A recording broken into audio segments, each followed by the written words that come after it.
নমস্কার, প্রতিদিনের মতো আমরা চলে এসেছি আবারও পজিটিভ বার্তা লাইভ অনুষ্ঠান নিয়ে। আমাদের এই অনুষ্ঠানে আপনাদের অনেক অনেক স্বাগত। আজকে আমাদের মধ্যে উপস্থিত আছেন আজকের বিশেষ অতিথি কামনা দেব ম্যাডাম। তো ওনার সাথে আজকে আমরা আলোচনা করে নেব। তার আগে বলবো যে উনি একজন রাইটার এবং সমাজসেবী এবং কবিতাও লেখেন। তো ওনার কাছ থেকে কিছু কবিতাও আমরা শুনে নেব। তার আগে আমরা ওনার সাথে পরিচয় করে নেব। নমস্কার। আমাদের এই পজিটিভ বার্তার পর্দায় আপনাকে অনেক অনেক স্বাগত। আমি আপ্লুত, আমাকে ডাকা হয়েছিল। ধন্যবাদ। তো আমাদের এই পজিটিভ বার্তায় এসে আপনার কেমন লাগছে? ভালো লাগছে, কেউ ডাকলে তো এমনিতেই ভালো লাগে। অবশ্যই ভালো লাগছে। তো আপনি তো লেখালেখি করেন, তো লেখালেখি শুরুটা কিভাবে হলো? সেটা ঠিক কিভাবে হলো সেটা ঠিক বলতে পারবো না, সেটা কবে হলো সেটাও বলতে পারবো না, কারণ আমি খুব ছোটবেলা থেকে লিখি। সেটা হলো আমি যখন আজকালকার দিনে জন্মদিনে নানান খেলনা গিফট, কিন্তু তখনকার দিনে গিফট দেওয়া হতো বই, যেমন রবীন্দ্রনাথের অনেক রকম বই, নজরুলের বই, কবি সুকান্তের বই, এরকম বই দেওয়া হতো। ওগুলো পড়তাম, প্রভাবিত হতাম। সেই থেকে ভাবি ওরা বই লেখে, ওদের লেখা বলে আমি কবে লিখবো করবো, তাহলে আমার লেখাও মানুষ বলবে, আমি ভাবতাম। সেই তখন থেকে একটু একটু লিখতে চেষ্টা করতাম, লিখতাম। সেভাবেই একদিন এভাবে মানে লেখা লিখতাম। তারপর আস্তে আস্তে স্কুল ম্যাগাজিন পাড়ার ক্লাব এরকম ভাবে লেখা শুরু হয়েছে। তো ম্যাডাম আপনার কাছ থেকে জানতে চাইবো যে বাস্তবে আমরা দেখি বিভিন্ন পত্র পত্রিকায় সমাজে নারীরা নারীদের শত্রু, হ্যাঁ মানে একজন ভালো আর একজন হয়তো দেখতে পারেন। আপনার লেখাতে কিভাবে ফুটে উঠছে বা আপনি কিভাবে দেখছেন, যদি একটু বর্ণনা করতেন আমাদের মধ্যে। এই কথাটা বলতে গেলে অনেকটা সময় নেবে, কিন্তু তবু বলবো যতটুকু আমার সম্ভব সংক্ষিপ্ত পারি।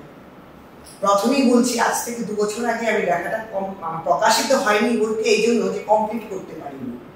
বিভিন্ন ছোট ছোট গল্পে আমি বইটা সাজাচ্ছি।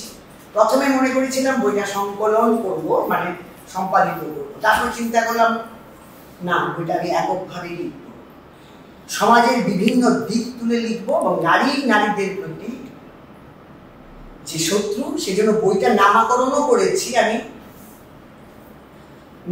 নারী শত্রু বইটা। তো বইটা বিশেষ কারণে কিছুদিন যেমন আটকে আছে, সেটা আমার দোষেই আটকে আছে। আমি কারণ আমার বিভিন্ন লেখা এবং কিছু জীবনমূলক গঠনমূলক অনেক কিছু সাথে জড়িয়ে গেছি, তো তাই ওই জায়গাটা। তারপর আমি বেশি মানে দীর্ঘদিন খুব অসুস্থ থাকি প্রায়ই, সেদিনও মানে এখন একটু সুস্থ আছি। সেই অসুস্থতার জন্য আমি কমপ্লিট করতে পারিনি, তবে আশা করি করব। অবশ্যই সেই গল্পটা নিয়ে সেদিন যদি সুযোগ সৃষ্টি হয় আমি আলোচনাও করবো। তবে হ্যাঁ, নারীদের নিয়ে আমরা নারীবাদী, নারীদের পক্ষে লিখি, আমরা নারীকে নিয়ে। তবে এটাও সত্যি কথা, জানি না কেন হয়তো বা অনেক আগে নারীরা বেশি নির্যাতিত নিষ্পেষিত হতো, হয়তো তার সেই প্রভাবটা কি রক্তে রক্তে এখানে এই পর্যন্ত চলে আসছে কিনা আমি জানি না। তবে আমরা নারীবাদী, তবে নারীদের জন্য কিন্তু এখন কিন্তু পুরুষও অত্যাচারিত হয়। যদি আমি একাই বলি যে শুধু নারী অত্যাচারিত, সেটা কিন্তু ভুল কথা হবে। পুরুষও অত্যাচারিত হয়, হয়তো পুরুষরা লজ্জায় বলতে পারে না, আমরা মেয়েরা প্রকাশ করি। কিন্তু তুমি একটা সমাজ ব্যবস্থায় দেখলে, তুমি একটা অফিসে যাও, সেখানে একটা মহিলার কাছ থেকে যতটুকু না তুমি প্রাধান্য পাবে এবং একটা মহিলা যেভাবে তোমাকে ট্রিট করবে, ঠিক একটা পুরুষ কিন্তু তার থেকে অনেক বেশি সফটনেস থাকে, হেল্পফুল থাকে। আর আমরা মেয়েরা বেশিরভাগ মেয়েদের গ্রুপে আমিও করি, কিন্তু সবচেয়ে আমার মনে হয় আত্মসমালোচনাটা সবচেয়ে জরুরি। সেই জায়গায় আমরা কিন্তু ভীষণ হিংসুক, আরো ভালো দেখতে পারি না। আর আমার একটা প্রবাদ আছে, মানে এটা খনার বচনই বলে অনেকে, যে মেয়েদের পেটে কথা হজম হয় না। এটা একটা, যদিও কথাটা সম্পূর্ণরূপে সত্য না, কারণ আমরা অনেক কথা আছে হজম করে যাই, কিছু বলতে পারি না, বলি না। আবার হ্যাঁ, একটা কথা যেমন পুরুষরা 12 হাত একটা এসে ধুতি পরে কিন্তু কথা হজম হয়ে যায়, মেয়েরা কিন্তু সেটা একটা কথা আছে। কথাটা আমি সাজিয়ে বলতে পারছি না, এটা আমিও অনেকটা ভুলে গেছি, কিন্তু কথাটা কিন্তু মেয়েরা তুমি এগিয়ে যাও, তুমি ছেঁচেনি করে ওঠে একই বিষয়, কিন্তু কম মেয়েরা পোলাইট থাকে, আর খুব কম পুরুষ ছেঁচে করে ঠিক বিপরীত পুরুষদের থেকে সাহায্য পায়, ওদের মনটা উন্নয়নটা তুলনামূলক থাকে। এই জন্য সব মেয়েরা কিন্তু খারাপ নয়, কিন্তু এটা থাকে। এটাই বলতে চাইছি। তারপর যেরকম আজকে আমরা সমাজ ব্যবস্থার কথা যেমন পত্রপত্রিকা, আমরা পত্রপত্রিকাতে লক্ষ্য করি, আমরা জানি যে সেই পুরুষটা বিবাহিত, তারপরও আমি ধরো নিজেও বিবাহিত, তারপরও আরেকটা মেয়ে সংসার হচ্ছে, তোমার ভালোবাসা থাকতেই পারে। সেটা যদি ভালোবাসাটা কখনই সার্থক রূপ ধারণ করে, যদি তুমি ত্যাগেই ভালোবাসার প্রকৃত রূপ, তুমি যদি ত্যাগই না করতে পারো তাহলে ভালোবাসলে কি করে? তুমি যখন দেখলে যে সে তার সেটা, তুমি তাকে ইনভুল জোগাড় করার মানে আজকাল পয়সাটার জন্য অনেকে অনেক মূল্যায়ন করে। তো সেই দিকটা একটা মেয়ে কিন্তু পারে একটা মেয়ের জীবনকে বাঁচাতে, কিন্তু মেয়েরা পারে। আর ছেলেদের চরিত্রটা তো সেটা সেই আদিকাল থেকেই তারা একাধিক নারীতে আসক্ত হয়, কিন্তু সেই আসক্তিটা যদিও আমাদের সরকার আইন করেছে, আমাদের অনেক সমাজ ব্যবস্থা, আমাদের এই যে রাজা রামমোহন রায় থেকে আরম্ভ করে সবাই কিন্তু এই দিকটাকে করতে করতে এই পর্যন্ত আনলো। তা এখনো যদি আমাদের সমাজ ব্যবস্থায় এখনো কিন্তু সেটা আমরা পাচ্ছি না। শিক্ষিত সমাজে মানে কি আমরা শিক্ষিত তো হচ্ছি কাগজের কলমে, আন্তরিকভাবে শিক্ষিত হলাম কোথায়?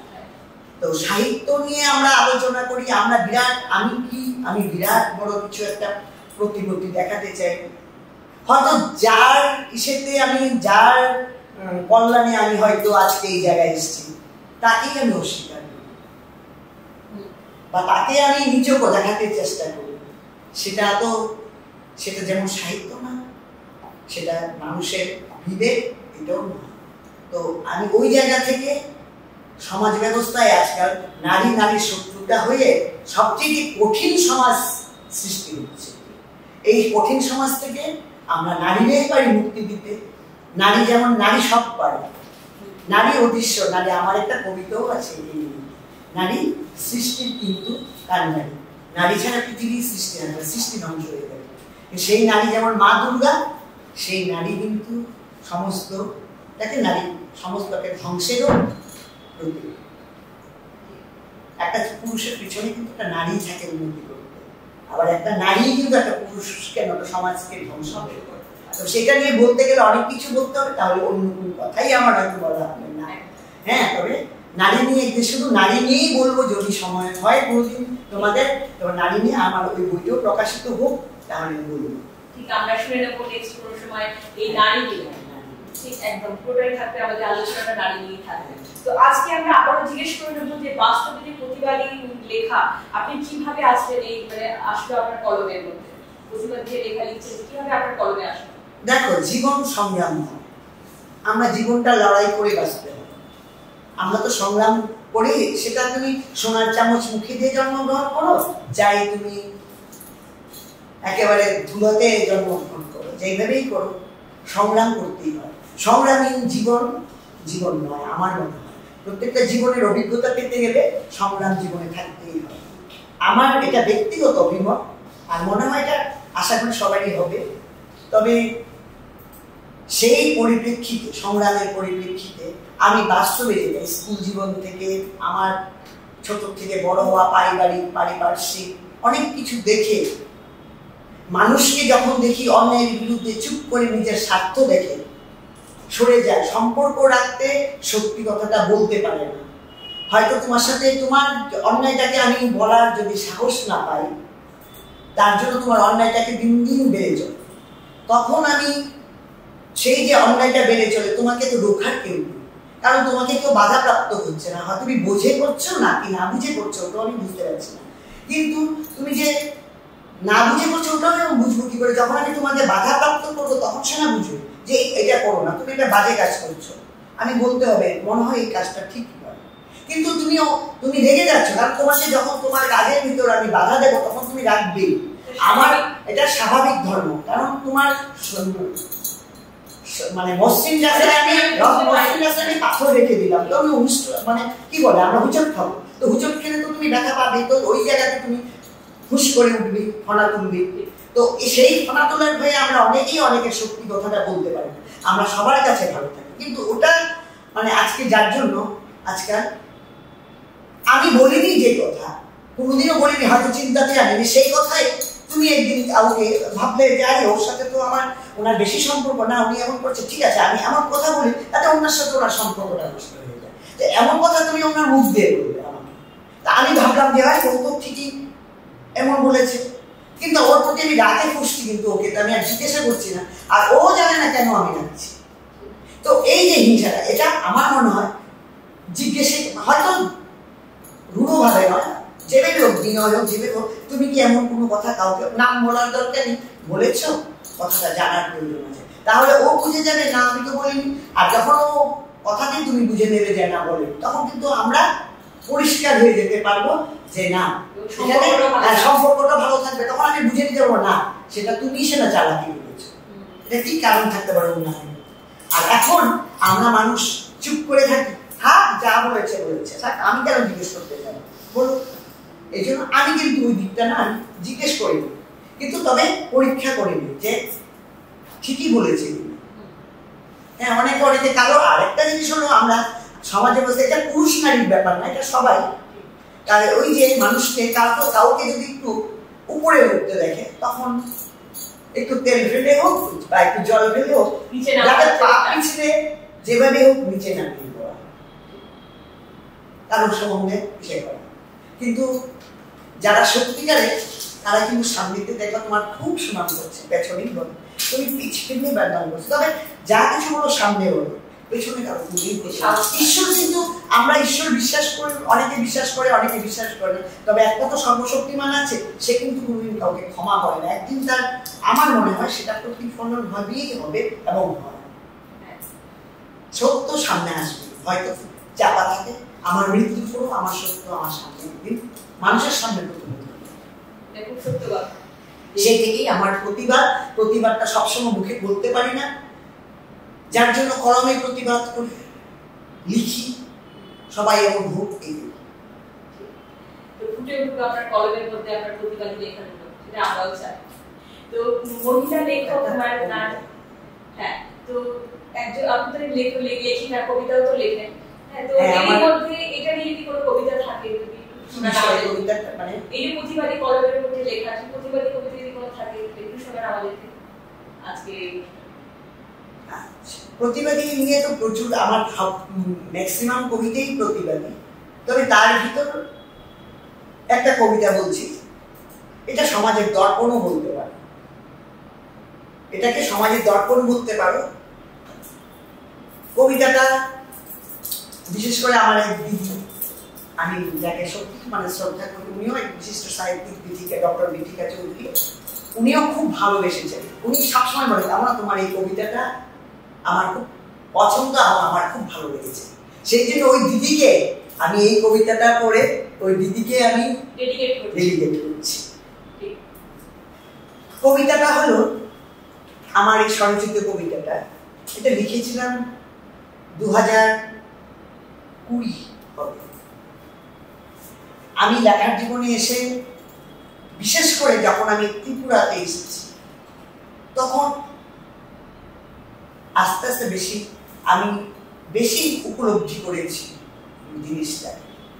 সেই থেকে আমার অন্তরের মানে হিসেব থেকে আমার হয়তো অনেক কিছু থেকে, সমাজ ব্যবস্থাকে দেখে আমার এই কবিতাটা লেখা।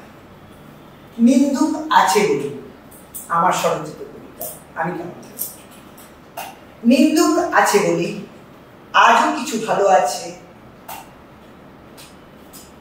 নিন্দুক আছে বলেই পৃথিবীতে আমরা কিছুটা ভালো আছি। নিন্দুকরাই সমাজের প্রতিষেধকের কাজ করে। পৃথিবীর যা কিছু এখনো ভালো আছে, ভালো কিছু দিক, সবটাই নিন্দুকের নিন্দার ভয়ে ভয়ে রয়ে গেছে। নিন্দুকরা আছে বলেই সমাজকে মানুষ এখনো ভয় করে। নিন্দুকের কিন্তু কোনো লিঙ্গভেদ নেই। নিন্দুক ছেলে মেয়ে ছোট বড় যে কেউই হতে পারে, শুধু নিন্দুকের দুটো হলেই নিন্দুকের চলে। বাড়ি ঘর পাড়াপড়শি সবখানেই নিন্দুকের নিন্দা সমাজ সংসারকে তটস্থ রাখে। বাস, ট্রেন, পার্ক, অফিস, আদালত, রাস্তায় সবখানেতেই আমরা দেখি নিন্দুক। সবখানে আমরা রোজ নিন্দাকে উপলব্ধি করি। বাণী উপদেশে নিন্দুক সমাজের মন ভরা। নিন্দুক রয় নানা সাজে, নানা রূপে। কখনো সে শাড়ি পরা, কপালে টিপ, ঠোঁটে লিপস্টিক, আবার কখনো স্যুট বুট কোটে সাহেবে কেউ কেটা। কখনো তো ধুতি পাঞ্জাবিতে কবি বুদ্ধিজীবীও হয়ে ঘুরে নিন্দুক। কাঁধে হুক ঝুলিয়ে, ব্যাগ ঝুলিয়েও চলে এই নিন্দুকেরা। হাতে কলম নিয়ে খাঁটি ভদ্রলোকের রূপে নিন্দুকেরা পৃথিবীতে সবচেয়ে ভালো অন্যের জীবন। কারণ তাদের মুখে ভাই সমাজ ব্যবস্থায় কিছু মানুষ তো চলে ভাই সন্তবর্ণে। ঠিক ওই চাষির বন্ধু কেঁচোর মতো হইল। নিন্দুকেরা যুগে যুগে বন্ধু হয় সমাজে। নিন্দুকেরাই সমাজ শোধরানোর মহৎ কাজে লিপ্ত। আহার ঘরে এরাই তো আলো জানে। বন্ধু কখনো ছেড়ে যায়, যেতেই পারে বন্ধুকে। কিন্তু ভেবে দেখো, আঘাত দিলেও নিন্দুক কিন্তু কখনো ছাড়বে না তোমার পিছু। এমনকি বন্ধু শত্রু কাউকে ছায়ার মতো পিছু রয়, সাথে নিন্দুক ফেবিকুইক ঠিক আঠার মতো ওই সেটে থাকে তোমার জীবনে। নিন্দুক সমাজ সংস্কারক, মেথরের মতো। মেথর বিনিময়ে পরিচ্ছন্ন করে স্থান। নিন্দুকরা বিনামূল্যে সমাজ সংসারে ধুলো ময়লা ধুয়ে মুছে পবিত্রতা আনে সমাজে। নিন্দুকের নিন্দা বেঁচে থাকুক পৃথিবীতে, নয়তো সমাজ দ্রুত শেষ হয়ে যাবে। মানুষ হারিয়ে ফেলেছে মনুষ্যত্ব হুঁশ। ন্যায় অন্যায় গান, সম্মান দেওয়া কর্তব্য আজ নেই। নিন্দার ভয়ে কিছু অধঃপতনকে এখনো রক্ষা করে সাগরের সেই ভয়াবহ সুনামির মতো। হারিয়ে যাবে সভ্যতার অনেক কিছুই এই পৃথিবী থেকে, কিন্তু নিন্দার ভয় যদি হারিয়ে যায় তাহলে মানুষই হবে অমানুষ। তাই নিন্দুকেরা বেঁচে থাকুক, নিন্দুকেরা তার নিন্দার কাজে। হে নিন্দুক, আমি বলি, হে নিন্দুক তোমার জয় হোক। তুমি বেঁচে থাকো সমাজের বুকে, নিন্দার কাজে সব সর্বদা সব তোমার হোক বিজয়। হে নিন্দুক তোমার হোক বিজয়। খুব সুন্দর, খুব ভালো লাগলো। অনেক ধন্যবাদ ম্যাডাম আপনাকে। তো এরপর জানতে চাইবো যে আপনি তো নারী লেখিকা হিসাবে কখনো কি কোনোভাবে বাধার সম্মুখীন হয়েছে? হ্যাঁ, অনেক হয়েছে। এরকম বাধার সম্মুখীন প্রচুর হয়েছি, এখনো হচ্ছি। বুড়ো বয়স হয়ে গেছে, এখনো হচ্ছি। শুনে নেবো এরকম একটা বাধার সম্মুখীন হওয়া না, বাধার সম্মুখীন হয়ে যাওয়া বলতে না, জীবনটাকে লড়াই করেই বাঁচতে হয়। তো নারী নিয়ে কি হলো আমি বলি, আমরা সকলেই বলি নারীদের নিয়ে আমরা অনেকেই বলে থাকি নারীদের জন্য করি আমরা কিছু, কিন্তু নারীকে আমরা যতই উন্নত করি তবু আজও নারী অবহেলিত। নারী কিন্তু আজও অবহেলিত। আমরা এখনো কিন্তু নারীদের এখনো যতই উন্নত হোক এখনো কিন্তু নারীরা সেই স্বাধীনতা পায়নি। আমরা যতই বলি, সে নিয়েও একটা লেখা যেটা বলছো, ঠিক আছে আমি ওটাই আবার পড়ে নিচ্ছি।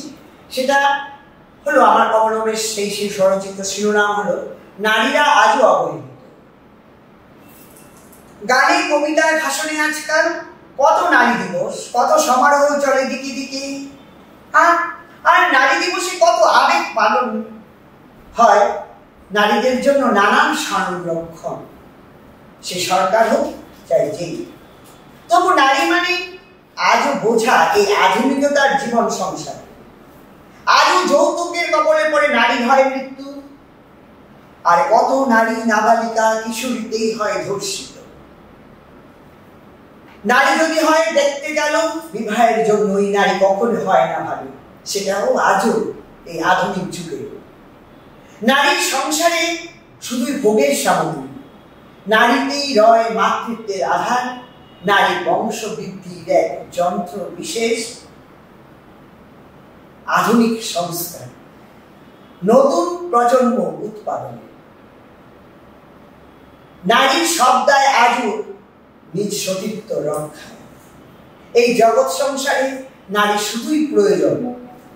তবু কত মহা সমারোহে পালিত হয় সমাজে নারী দিবসের নানা আয়োজন।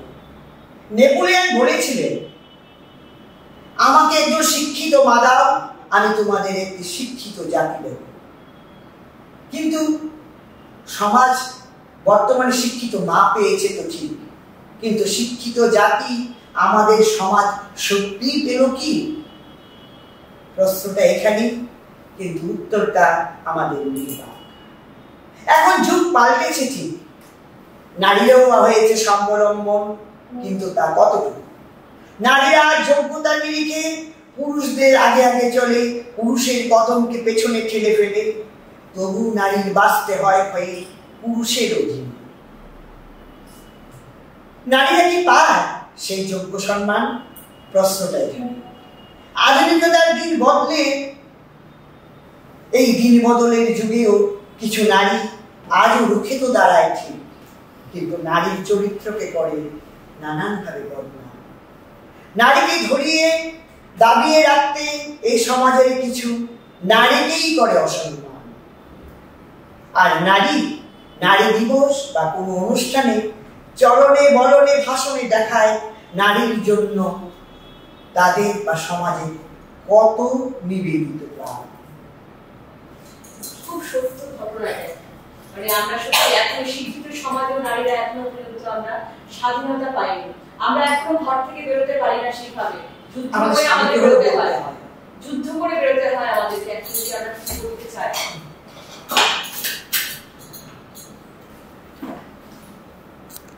আজকে আমাদের এই সমাজ শিক্ষিত হয়ে অশিক্ষিতের মতো কিছু কাজ করে। এখনো পর্যন্ত আমরা মহিলারা স্বাধীন হতে পারিনি, ঘর থেকে বেরোতে পারি না। আমরা মহিলারা শিক্ষিত হয়ে এখনো আমরা অবহেলিত, নিপীড়িত। খুব সত্য কথা বলেছেন আপনার এই কবিতার মধ্যে দিয়ে, খুব সুন্দর কথা বলে সত্যি খুব ভালো লাগলো। তো এরপরে জানতে চাইবো যে আপনার এই কবিতা বা সাহিত্যের মাধ্যমে সমাজ কি বদলাতে পারে? হ্যাঁ, পারে না কেন? কিন্তু আমরা যদি সঠিকভাবে আমরা সমাজকে সাহিত্য দিয়ে বদলাতে চাই পারি। কিন্তু আমরা যদি সাহিত্য দিয়ে ব্যবসা করি তাহলে সমাজকে বদলাতে পারি। আমরা সাহিত্যকে ভালোবাসে সাহিত্যের দর্পণ হিসাবে আমরা সমাজকে বদলাতে পারি। আমাদের যদি চাই কলম ধরে কলমকে দিয়ে আমরা সমাজকে বার্তা দিতে পারি। আর যখন আমরা তো এখন প্রচারমুখী হয়ে যাচ্ছি, কিন্তু প্রচারমুখী নয়, আমার ভিতরে কি আছে সেটাকে প্রকাশ করা, ঠিক আছে করো প্রকাশ, কিন্তু অতিরঞ্জিত নয়। আমার কি আছে সেটা তুমি বলবে, আমি প্রকাশ করব না। কিন্তু যদি এখানে ব্যবসায়িক হয়ে যায় সেটা কিন্তু আর সমাজের সাহিত্য থাকে না, ওটা একটা ব্যবসায়িক পার্ট হয়ে যায়। সাহিত্য একটা সামাজিক দিক, একটা সমাজ সংস্কারের দিক। সাহিত্য কিন্তু অনেক কিছু পারে, পৃথিবীকে বদলে দিতে পারে, সমাজ কিন্তু পৃথিবী বদলাতে পারে। সাহিত্যের কলমে যেমন যুব সমাজ, আজকের বেকারত্ব, মধ্যবিত্ত পরিবার, অনেক কিছু আছে। এগুলো নিয়েও আমার অনেক কবিতা আছে। যেমন মধ্যবিত্ত পরিবার নিয়ে আমি নিজের থেকেই বলছি তোমাকে একটা কবিতা।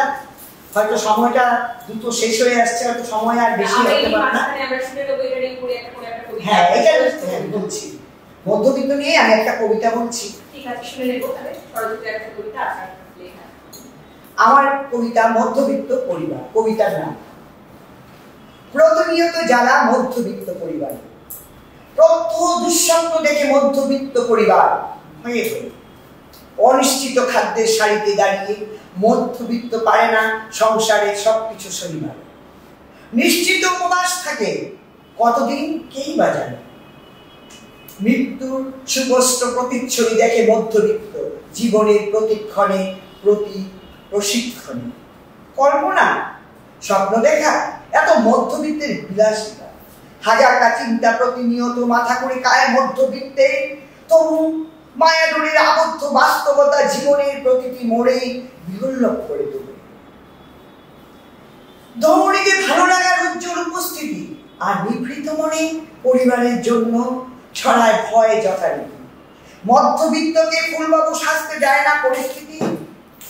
মাস শেষ হতে যখন কটা দিন থাকে বাকি, পকেট গড়ের মাঠ মুখ শুকিয়ে হয়ে যায় কাঠ।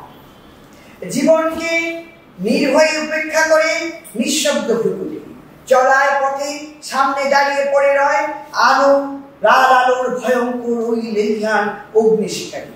চারিদিকে ধার দেয় না, বাকি আগুনে পুড়ে ছাই হয় মধ্যবিত্ত পরিবার। স্বপ্নের হৃদয়টি যখন যখন আসে হাতে টাকা কড়ি কটা, মধ্যবিত্তের হাত হয় সুতো কাটা নাটাই ছাড়া ঘুরি। বিশ্বাস করো নাই বা করো, এই যে মধ্যবিত্তের নিত্যদিনের দিন যাপন, পারে না মধ্যবিত্ত নিত্য নতুন কিছু কিনতে, আধার আবার পরেও পারে না পুরনো ছেঁড়া কাপড় করতে। রক্ত গোলাপ জুই বিলি যে যাই বলো আর বলি, মধ্যবিত্তের সবকিছুই বাস্তবতার আয়নাতেই হতে হয় সমাজে সহ পরিবারের মুখোমুখি। সংসারে প্রতিটি দিনেই চলে ঠোকানি, অভাব অনটন মধ্যবিত্ত পরিবারের নিত্য সাথী। সেখানে ভালোবাসারও দিয়ে দেয় বাকি, আর জানলা দিয়ে ভালোবাসারা মারে উঠি। মনের গহীন অন্ধকারে পরিবার নিয়ে মধ্যবিত্ত জেগে থাকে অশ্রুসিক্ত নয়ন। মধ্যবিত্তের সাম্রাজ্যে শুধু বেড়ে চলে ক্ষুধিত দিন। তাই তো এই সমাজে ঈশ্বরের দীপ্ত সৃষ্টিত মধ্যবিত্ত দেখে চলছে শুধু রক্তাক্ত দিন। মধ্যবিত্তের স্বপ্ন ভেঙে চলে যায় সমাজ, আর সমাজে মধ্যবিত্তরা যেন উচ্চবিত্তের উপহাস। এই জন্য প্রতিনিয়ত প্রদত্ত কোনো করার অভিশাপ। হৃদয়ের গহ্বরে মধ্যবিত্তের চিত্তে নিয়ত দীর্ঘশ্বাস। মধ্যবিত্তের জীবন যেন শুধু ব্যর্থ পরিহাস। মধ্যবিত্তের প্রতি ঘরেই ছেয়েছে কেবল অবসাদ আর অবসাদ। এই চরম সত্য মধ্যবিত্তর এক জীবন ইতিহাস। খুবই সত্য। তো অনেক অনেক ধন্যবাদ এত সুন্দর একটা কবিতা, চরিত্র কবিতা আমাদের মধ্যে তুলে ধরার জন্য। তো এরকমই মধ্যবিত্ত তো আসে তো মানে যারা একদম কি বলবো মাঝারি মানে মাঝামাঝি, বড় লোক না গরিব না, সেই মাঝামাঝি সেইটাকে আমরা বলি মধ্যবিত্ত। তো এইখানে মধ্যবিত্তের ভিতরে ভাগ আছে দুটো, উচ্চ মধ্যবিত্ত, নিম্ন মধ্যবিত্ত, মধ্যবিত্ত। তো এই মাঝে বলবো যে বর্তমানে যে যুব সমাজ আছে তাদের জন্য কি বলবেন? অনেকে ধরে চাকরির ক্ষেত্রে বলবো বা কোনো কাজ পায় না তারা, তাদের জন্য আপনি কি বলবেন? যারা কাজ পায় না, দেখো এখন আমাদের সমাজ ব্যবস্থা এতটা লোকজন, আমরা সৎ পথে অনেকভাবে রোজগার করতে পারি। তবে আমাদের সরকার আমাদের পাশে থাকতে হবে। সরকার যদি সাথে না থাকে তাহলে আমাদের কিছুটা তো আমাদের সবটাই যে সরকার সরকারি চাকরি দিয়ে করবে ওইটা না দিয়ে যার যার নিজস্ব ক্ষমতায় আমরা রোজগার করে নিতেই পারি, এটা আমাদের করতে হবে। আমার এই নিয়েও একটা কবিতা আছে, বেকারত্ব। তো বেকারত্ব কবিতাটা আছে, আমি একটু দেখতে হবে তাহলে আবার কোথায় আছে। হ্যাঁ, কিন্তু এটাকে তুমি বলো, আমি কথা বলতে বলতেই আমি এটা দেখে নিচ্ছি বেকারত্ব কবিতাটা। আজকে আমাদের এই সমাজ শিক্ষিত হয়ে অশিক্ষিতের মতো কিছু কাজ করে। এখনো পর্যন্ত আমরা মহিলারা স্বাধীন হতে পারিনি, ঘর থেকে বেরোতে পারিনি। আমরা মহিলারা শিক্ষিত হয়ে এখনো আমরা অবহেলিত, নিপীড়িত। খুব সত্য কথা বলেছেন আপনার এই কবিতার মধ্যে দিয়ে, খুব সুন্দর কথা বলে সত্যি খুব ভালো লাগলো। তো এরপরে জানতে চাইবো যে আপনার এই কবিতা বা সাহিত্যের মাধ্যমে সমাজ কি বদলাতে পারে? হ্যাঁ, পারে না কেন, কিন্তু আমরা যদি সঠিকভাবে আমরা সমাজকে সাহিত্য দিয়ে বদলাতে চাই পারি। কিন্তু আমরা যদি সাহিত্য দিয়ে ব্যবসা করি তাহলে সমাজকে বদলাতে পারবো। আমরা সাহিত্যকে ভালোবাসে সাহিত্যের দর্পণ হিসাবে আমরা সমাজকে বদলাতে পারি। আমাদের যদি চাই কলম ধরে কলমকে দিয়ে আমরা সমাজকে বার্তা দিতে পারি। আর যখন আমরা তো এখন প্রচারমুখী হয়ে যাচ্ছি, কিন্তু প্রচারমুখী নয়, আমার ভিতরে কি আছে সেটাকে প্রকাশ করা, ঠিক আছে করো প্রকাশ, কিন্তু অতিরঞ্জিত নয়। আমার কি আছে সেটা তুমি বলবে, আমি প্রকাশ করব না। কিন্তু যদি এখানে ব্যবসায়িক হয়ে যায় সেটা কিন্তু আর সমাজের সাহিত্য থাকে না, ওটা একটা ব্যবসায়িক পার্ট হয়ে যায়। সাহিত্য একটা সামাজিক দিক, একটা সমাজ সংস্কারের দিক। সাহিত্য কিন্তু অনেক কিছু পারে, পৃথিবীকে বদলে দিতে পারে, সমাজ কিন্তু পৃথিবী বদলাতে পারে। সাহিত্যের কলমে যেমন যুব সমাজ, আজকের বেকারত্ব, মধ্যবিত্ত পরিবার, অনেক কিছু আছে। এগুলো নিয়েও আমার অনেক কবিতা আছে। যেমন মধ্যবিত্ত পরিবার নিয়ে আমি নিজের থেকেই বলছি তোমাকে একটা কবিতা। হয়তো সময়টা দ্রুত শেষ হয়ে আসছে, হয়তো সময় আর বেশি হতে পারে না। হ্যাঁ, এটা বলছি মধ্যবিত্ত নিয়ে আমি একটা কবিতা বলছি। ঠিক আছে, শুনে নেব তাহলে। ষড়যন্ত্র একটা কবিতা আপনার লেখা। আমার কবিতা মধ্যবিত্ত পরিবার। কবিতার নাম প্রতিনিয়ত জ্বালা মধ্যবিত্ত পরিবার, প্রত্যহ দুঃস্বপ্ন দেখে মধ্যবিত্ত পরিবার হয়ে গেল। অনিশ্চিত খাদ্যের সারিতে দাঁড়িয়ে মধ্যবিত্ত পারে না সংসারের সবকিছু সরিবার। নিশ্চিত উপবাস থাকে কতদিন কেই বা জানে। মৃত্যুর সুস্পষ্ট প্রতিচ্ছবি দেখে মধ্যবিত্ত জীবনের প্রতিক্ষণে প্রতি প্রশিক্ষণে। কল্পনা স্বপ্ন দেখা এত মধ্যবিত্তের বিলাসিতা, হাজারটা চিন্তা প্রতিনিয়ত মাথা করে কায় মধ্যবিত্তে।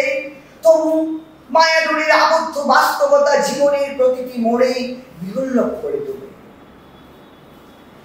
দৌড়িতে ভালো লাগার উজ্জ্বল উপস্থিতি আর নিভৃত মনে পরিবারের জন্য ছড়ায় ভয় যথারীতি। মধ্যবিত্তকে ফুলবাবু সাজতে দেয় না পরিস্থিতি। মাস শেষ হতে যখন কটা দিন থাকে বাকি, পকেট গড়ের মাঠ মুখ শুকিয়ে হয়ে যায় কাঠ। জীবনকে নির্ভয়ে উপেক্ষা করে নিঃশব্দ ভ্রুকুটি চলার পথে সামনে দাঁড়িয়ে পড়ে রয় আলো লাল আলোর ভয়ঙ্কর ওই লেলিহান অগ্নিশিখাটি। চারিদিকে ধার দেয় না বাকি, আগুনে পুড়ে ছাই হয় মধ্যবিত্ত পরিবার। স্বপ্নের হৃদয়টি যখন যখন আসে হাতে টাকা করি কটা, মধ্যবিত্তের হাত হয় সুতো কাটা নাটাই ছাড়া ঘুরি। বিশ্বাস করবার নাই বা করে এই যে মধ্যবিত্তের নিত্যদিনের দিন যাপন, পারে না মধ্যবিত্ত নিত্য নতুন কিছু কিনতে। আধার আবার পরেও পারে না পুরনো ছেঁড়া কাপড় করতে। রক্ত গোলাপ জুই বিলি যে যাই বলো আর বলি, মধ্যবিত্তের সবকিছুই বাস্তবতার আয়নাতেই হতে হয় সমাজে সহ পরিবারের মুখোমুখি। সংসারে প্রতিটি দিনেই চলে ঠোকাঠুকি, অভাব অনটন মধ্যবিত্ত পরিবারের মৃত্যু সাথে। সেখানে ভালোবাসারও দিয়ে দেয় বাকি, আর জানলা দিয়ে ভালোবাসারা মারি উঠি। মনের গহীন অন্ধকারে পরিবার নিয়েই মধ্যবিত্ত জেগে থাকে অশ্রুসিক্ত নয়। মধ্যবিত্তের সাম্রাজ্যে শুধু বেড়ে চলে ক্ষুধিত দিন। তাই তো এই সমাজে ঈশ্বরের দীপ্ত সৃষ্টিত মধ্যবিত্ত দেখে চলছে শুধু রক্তাক্ত দিন। মধ্যবিত্তের স্বপ্ন ভেঙে চলে দেয় সমাজ, আর সমাজে মধ্যবিত্তরা যেন উচ্চবিত্তের উপহাস। এজন্য প্রতিনিয়ত প্রদত্ত কোনো করার অভিশাপ। হৃদয়ের গহ্বরে মধ্যবিত্তের চিত্তে নিয়ত দীর্ঘশ্বাস। মধ্যবিত্তের জীবন যেন শুধু এক ব্যর্থ পরিহাস। মধ্যবিত্তের প্রতি ঘরেই ছেয়েছে কেবল অবসাদ আর অবসাদ। এই চরম সত্য মধ্যবিত্তর এক জীবন ইতিহাস। খুবই সত্য। তো অনেক অনেক ধন্যবাদ এত সুন্দর একটা কবিতা, ষড়যন্ত্র কবিতা আমাদের মধ্যে তুলে ধরার জন্য। তো এরকমই মধ্যবিত্ত তো আসে তো মানে যারা একদম কি বলবো মাঝারি মানে মাঝামাঝি, বড় লোক না গরিব না, সেই মাঝামাঝি সেইটাকে আমরা বলি মধ্যবিত্ত। তো এইখানে মধ্যবিত্তের ভিতরে ভাগ আছে দুটো, উচ্চ মধ্যবিত্ত, নিম্ন মধ্যবিত্ত, মধ্যবিত্ত। তো এই মাঝে বলবো যে বর্তমানে যে যুব সমাজ আছে তাদের জন্য কি বলবেন? অনেকে যদি চাকরির ক্ষেত্রে বলবো বা কোনো কাজ পায় না তারা, তাদের জন্য আপনি কি বলবেন? যারা কাজ পায় না, দেখো এখন আমাদের সমাজ ব্যবস্থা এতটা লোকজন, আমরা সব পথে অনেকভাবে রোজগার করতে পারি। তবে আমাদের সরকার আমাদের পাশে থাকতে হবে। সরকার যদি সাথে না থাকে তাহলে আমাদের কিছুটা তো আমাদের সবটাই যে সরকার সরকারি চাকরি দিয়ে করবে ওইটা না দিয়ে যার যার নিজস্ব ক্ষমতায় আমরা রোজগার করে নিতেই পারি, এটা আমাদের করতে হবে। আমার এই নিয়েও একটা কবিতা আছে বেকারত্ব। তো বেকারত্ব কবিতাটা আছে আমি তো এখন আমরা ম্যাডামের কাছ থেকে শুনে নেব ম্যাডামই স্বরচিত একটি বেকারত্ব নিয়ে কবিতা। শুনে নিই ম্যাডাম তাহলে কি তুমি বেকার নিয়ে বলেছো তো, বেকারত্ব জীবনটা আমাদের অভিশাপ। আজকে শিক্ষিত সমাজে, আজকে জনবহুল দেশে বেকারত্ব জীবন যৌবনের ভয়ানক অভিশাপ। দেশ ও সমাজের কাছে এক ভয়াবহ শব্দ।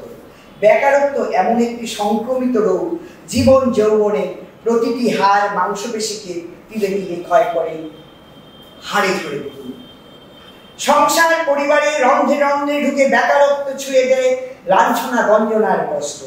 বেকারত্ব জ্বালায় বেকার মানুষটি, বেকারত্বের জ্বালায় বেকার মানুষটির পরিবারও ভোগ করে নানা কষ্ট। বেকারত্ব যৌবনের মহামারী, বিকল্প নেই, নেই এর প্রতিষেধক। এই জীবাণু ছড়িয়েছে বেকারত্বের জীবাণু দেশ দেশান্তরে। দেশ ও সমাজের আকাশে বাতাসে প্রতিরোধে অন্য বা প্রতিরোধের জন্য কেউ আসে না, কেউ করে না ব্যবস্থা। এই মহামারীর প্রতিষেধকে বেকারত্বের যৌবনে যখন আগুন জ্বলছে, শিক্ষা, রুজি রোজগার সব আছে বন্ধ। নীতিহীন নেতাদের শ্বাসের হিংস্র বাতাসে বেকারত্ব জীবন জ্বলে পুড়ে খাপ হচ্ছে বেদনার ভয়ানক নাম ওই বেকারত্ব। এই বেকারত্ব নিবৃত্তি ছড়িয়ে গেছে ক্ষুধার্ত পৃথিবীর চতুর্দিকে ওই ভয়ার্ত বাতাসে। বেকার হৃদয়ে ধন্যীতে আজ তাই শুনতে পায় নিস্তব্ধ পাশবিকতার এক করুণ সারা। বেকারত্বের স্নায়ুতে অদ্ভুত নিঃশব্দ অসহিষ্ণুতা, ক্ষত বিক্ষত বিধ্বস্ত দেহ, সুস্থ শালীনতা। হৃদয়ে চলে বেকারত্বের দুঃসহ মহড়া। বেকার জীবন যৌবন থাকে উন্মাদ, বেকারত্বে হয় না তবে স্থিমিত। বেরোজগারি আর শত্রুরা হয় সাহসী। অসহায়ের দুয়ারে তারা আঘাত হানবি। অজস্র উদ্ধত যৌবনের বেকারত্ব জীবনে, বেকার জীবন হৃদয়কে তাকে ফালা ফালা করে আর রক্তে রাঙিয়ে নিজেকে করে ক্ষত বিক্ষত। কি যে জ্বালা এই বেকারত্বের জীবনে, তা বোঝানো যাবে না, বুঝবেও না দেশের কোনো নেতা কোনো শনি। কারণ দেশের নেতাদের নেই তো কোনো অভাব, তাদের চাহিদার যোগান তো জনগণই করে। তাদের চাহিদা যোগানের কত কি থাকে, কত নেতারাই আজ তো দেশ বেচেও খায়। আর বেকার জীবনের অভাবে নেতারা তো শুধু লেলিহান শিখা জ্বালিয়েই যায়। নেতার তো হয় না অভাব কোনো রোজগারে। বেকারত্ব জীবনের রক্তে বিদ্যুতের প্রবাহ, দুঃস্বপ্নের চোখে শার্দুলের ঘুম জড়ানো, তবু দাঁতে দাঁত চেপে প্রতিজ্ঞা করে কঠোর বেকার, ক্ষুধিত বেকারত্ব জীবন তাদের নয় নিরাপদ। তাই তো গর্জে উঠে বেকারত্ব মাঝে মাঝে যৌবনের গরম রক্তে উদ্যত থাবাতে, দিগন্ত হতে দিগন্তে গর্জিত হয়। তখন তাদের গর্জন উদ্দাম সঙ্গবদ্ধ হয়ে তারা প্রতিবাদে আচর কাটে ধারালো প্রতিটি নখরে নখরে। খুব ভালো লাগলো, ধন্যবাদ আপনাকে অনেক অনেক। তো ম্যাডাম, এরপরে জানতে চাইবো যে কোন সাহিত্য আপনাকে এরকম ভাবে অনুপ্রাণিত করে, লিখতে সাহায্য করে? আসলে আমি সত্যি কথা বলতে কি, রবীন্দ্র নজরুল তো আছেন, ওনারা সর্বশ্রেষ্ঠ। আমি ওনাদের ছোটবেলা জন্মদিনে উপহারগুলো পেয়ে পড়ে পড়ে হয়েছি। আর যাকে আমি সবচেয়ে বেশি অনুসরণ করে লেখা শুরু করেছি তিনি কবি সুকান্ত। কারণ উনি প্রতিবাদী লিখে গেছেন, যদিও উনি আরো অনেক বড়তেন, যদি 21 বছর না বাঁচতেন, আরো অনেক দিন বাঁচতেন। হ্যাঁ, আমার ওনার লেখা, ওনাকে আমি অনুসরণ করি। আমার এই প্রতিবাদী লেখাগুলো অনেকটাই ওনাকে অনুসরণ করে এই লেখা। আমরা আরো সমাজও অনেক সমৃদ্ধ, কিন্তু উনি ওই যে সমাজ বললে যে সংগ্রাম, উনিও তো সেই, উনি তো কারোর থেকে সাহায্য আর পান।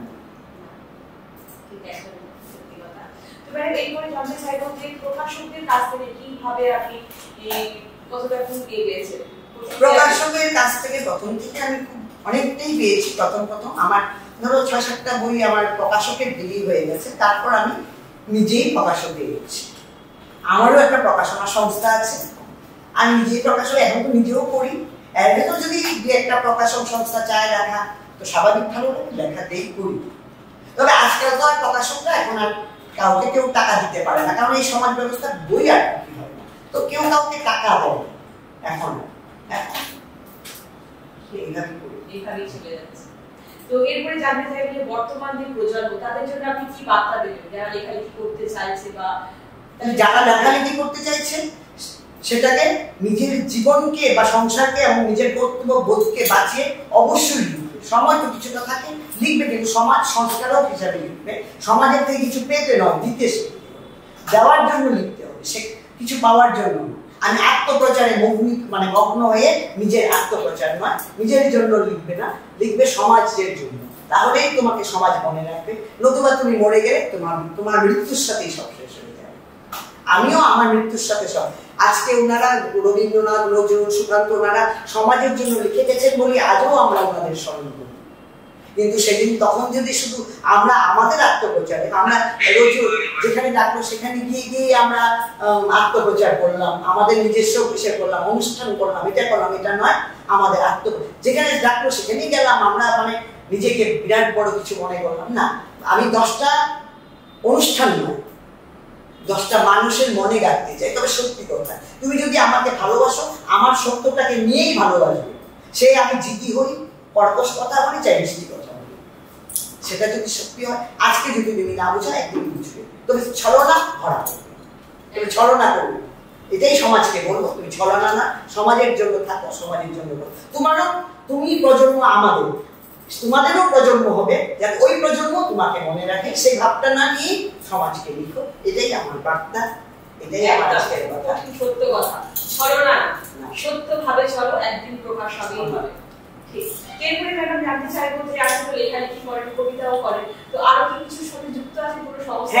হ্যাঁ, আমার নিজস্ব একটা সাহিত্য সংস্থা আছে, যেটা সমাজসেবী সংস্থা। আমরা সমাজের বিভিন্ন কাজ করি, আর্থিক দিক দিয়ে যারা ধরো পড়াশোনা এগুলো দেখি, বন্যা ত্রাণে আমাদের সংগঠন যেটা করেছে সাহায্য কাজ করি। আমরা বিভিন্ন ভাবে অনেক দিকেই জড়িয়ে থাকতে চাই, কতটুকু পারি জানি না, এতটুকু চেষ্টা করি। এই হলো কথা। হয়তো খুব বেশি কিছু করতে পারি না, হয়তো বিন্দুমাত্র চেষ্টা করি, এবং আছে এইটাকে। ধন্যবাদ, অনেক ভালো কাজ করছেন আপনি, এবং আমাদের এই পজিটিভ বার্তায় আপনার এই মূল্যবান সময় দেওয়ার জন্য আপনাকে অসংখ্য ধন্যবাদ। আবারও চাইবো কোনো এক সময় অবশ্যই আসবো। এবং আমাদের আলোচনা কেমন লাগছে অবশ্যই আপনারা কমেন্ট করে জানাবেন, এবং আমাদের আগামী অনুষ্ঠান দেখার জন্য চোখ রাখুন আমাদের পজিটিভ বার্তার Facebook live, Tripura knowledge city ও আমাদের পজিটিভ বার্তার ইউটিউব চ্যানেলে। আজকের মতো আমাদের প্রোগ্রাম এই পর্যন্ত। নমস্কার।